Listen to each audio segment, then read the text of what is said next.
Hi, I'm artist Lillian Gray, and today I'm going to show you how to make a cute little red panda out of air dry clay.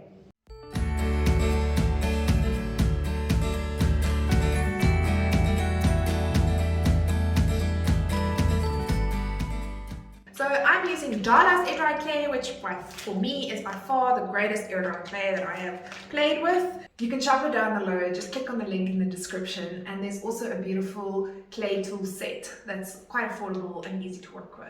For this lesson, you will also need a plastic fork and a sieve. Step 1 is to cut your clay into smaller pieces that are easier to work with. I've got my clay tension wire that I'm now going to use to just split this clay into 4. After you have split the clay into 4, we can move on to step 2, which is to wedge your clay.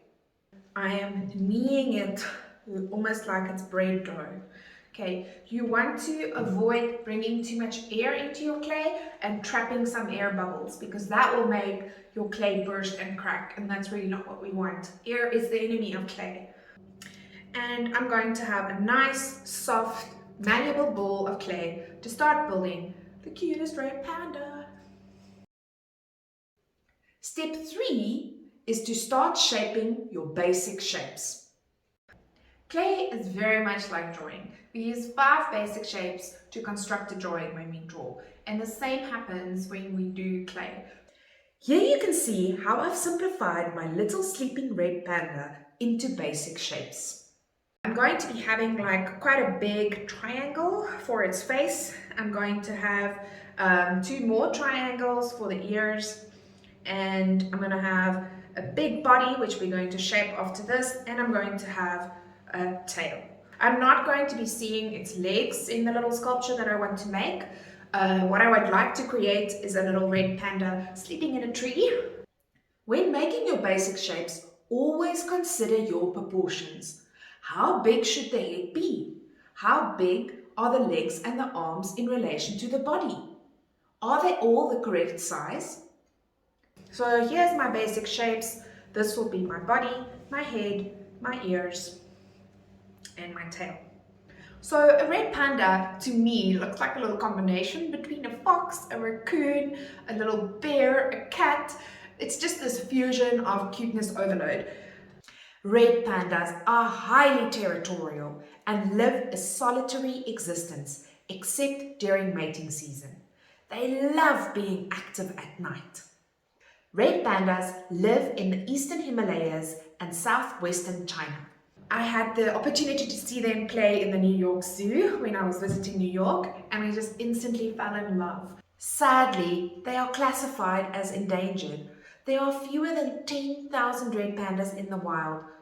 It is estimated that there's been a 40% decrease in numbers over the last 50 years alone. Step 4 is to refine your shapes. This means we are going to tweak our basic shapes a little bit more. So I'm going to be wedging this almost like a crested moon.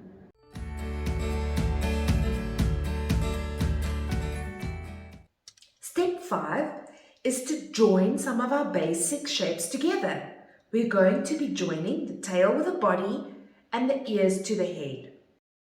So wherever I want to join clay, I need to use slip and I need to scrape. And I'm going to scrape, scrape, scrape. You can use a kebab stick if you don't have a clay pen. And I've got slip. Slip is the glue of clay. It's just a lot of water mixed with your clay. This helps you to get rid of the air bubbles when you join 2 pieces. I'm attaching my tail to my body, and I am working this in. I'm just going to put my body aside for now. I'm going to work on my head. The ears are on the side of the triangle, so we don't want them at the top here like a rabbit. It's more to the side. So first up, I'm going to scrape and then join my ears.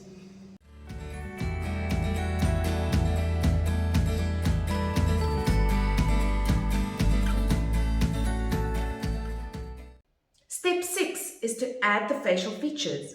We will be adding a cute little nose and some eyebrows. I'm first going to really build the nose and the little features now before I join the head to the body. First thing I'm going to do is I'm going to make little slits for where his eyes are closed. And then I'm going to add a little button nose. Button nose I'm shaping like a little teardrop.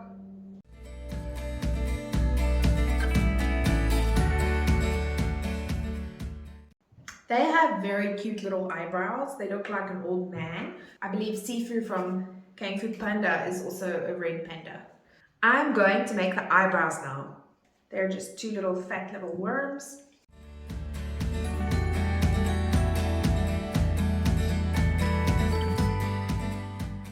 And I've got my little bushy eyebrows now folding over his little eyes just to give him that really sleepy look. I'm going to work on the ears now, and I'm going to take the back of my paintbrush to really just create an indent here for the ears. Step 7. We can now join the head to the body.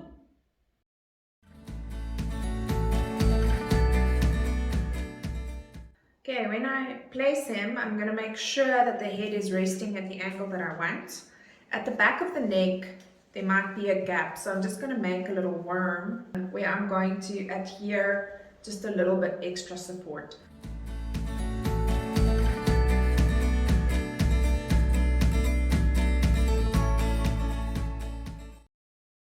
Step 8. Let's add some texture. Alright, I'm going to be adding some texture now and fuzz because I think them being so fuzzy is just the cutest thing ever. So I'm basically using a plastic fork, and I just want to show you on this, we are going to be scraping.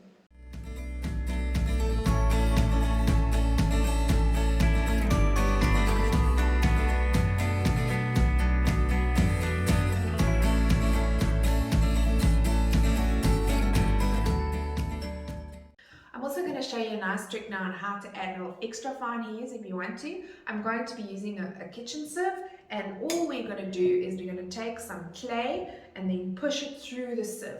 The size doesn't matter, you can use whatever sieve you like. And I am going to push the clay through the sieve, which gives me wonderful little hairs. You need to use sieve to attach these hairs. A few of them will fall off once they dry. So I always try and add more than what I need.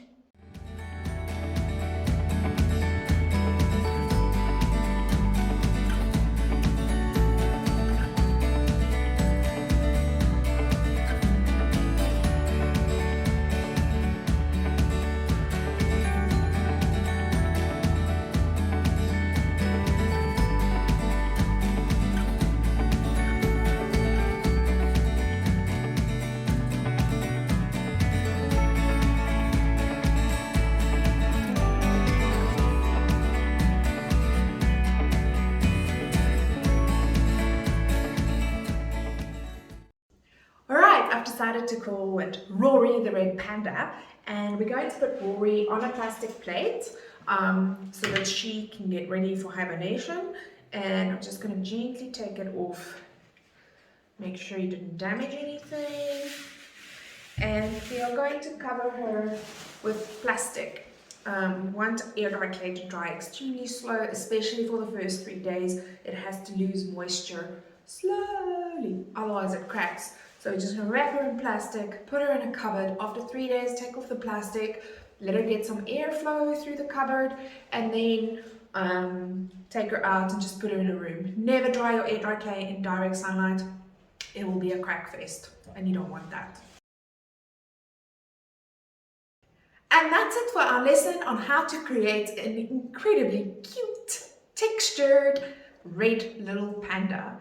I hope you all enjoyed this lesson. If you did, please give us a like, a thumbs up, and comment in the video below. Share some photos of what you have created on our social media channels. We would love to see.